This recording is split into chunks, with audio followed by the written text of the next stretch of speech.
Have you heard of him yet? If not, then meet Padmashree awardee Professor Dr. J.M. Hans, a topper and medalist from Chandigarh Postgraduate Institute of Medical Education and Research, who has done pioneering work in the field of cochlear implant surgery and has more than 1,500 successful cochlear implants to his credit. Dr. Hans further elaborates on the type of hearing aid devices. The child starts hearing inside the mother's womb after the 7th month. So actually we should be implanting him as soon as the child comes out of the mother's womb. And we can actually determine hearing loss of a 1-day-old child. We have gadgets by which we can do that. Yes, we don't do that because there are 2 categories in which spontaneous recovery of hearing can occur. That is the delayed myelination of the auditory nerve and auditory dysynchrony. So that's why we have to wait for about 8 months or so. And that is a time when the skull also forms well, so that we can put the implant onto the skull. So there is one device which we implant inside, that as a surgeon I do, and one device is put outside which has the microphone, the battery, and through radio frequency the outer device gives it to the inner device. That was done, switch on was done just now upstairs you saw, and that is the first reaction of the child after the implant.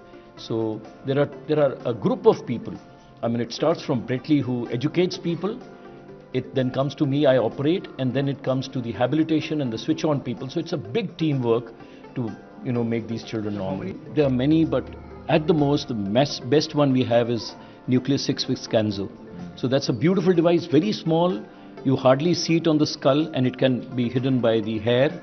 So it's one of the most beautiful devices available.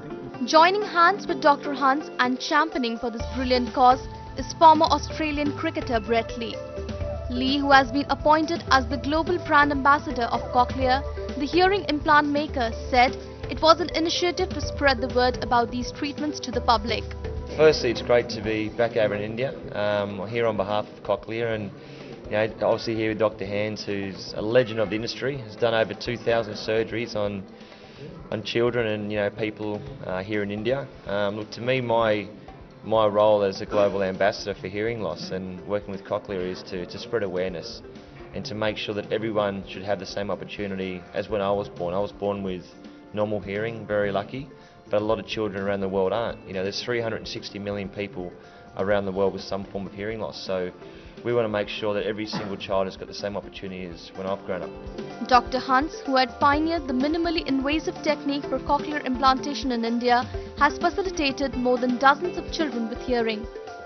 A family from Afghanistan in particular described their child's journey of going through the cochlear implant. First of all, I think cochlear implants are just amazing, and that has changed my children's life a lot. Without cochlear implants, they wouldn't be able to go to school or learn the languages. When we realized that Maria was having the hearing problems, we did some research to find out that where to do the medical treatment. And of course, in my country, in Afghanistan, when it comes to medical treatment, the first country that comes to mind is India. So in India, I just began asking my friends who would be the best ENT surgeon to do Maria's cochlear implants, and of course Dr. Hans' name was the first that everybody recommended. And so he did Maria's first cochlear implant when Maria was just 10 months old, because we didn't believe that this device would really work. But that worked amazingly. So that's why we planned for the second year when Maria became around 2 years old. And when Musa, my son, who is now 22 months old, was diagnosed with severe deafness and profound, we knew that what the solution would be, which is cochlear implants. And of course we already had the name, which was Dr. Hans, and so we contacted, and all the things were done here. I think it was very successful, and the surgery, in my opinion, it wasn't a major thing, because he did it so easily.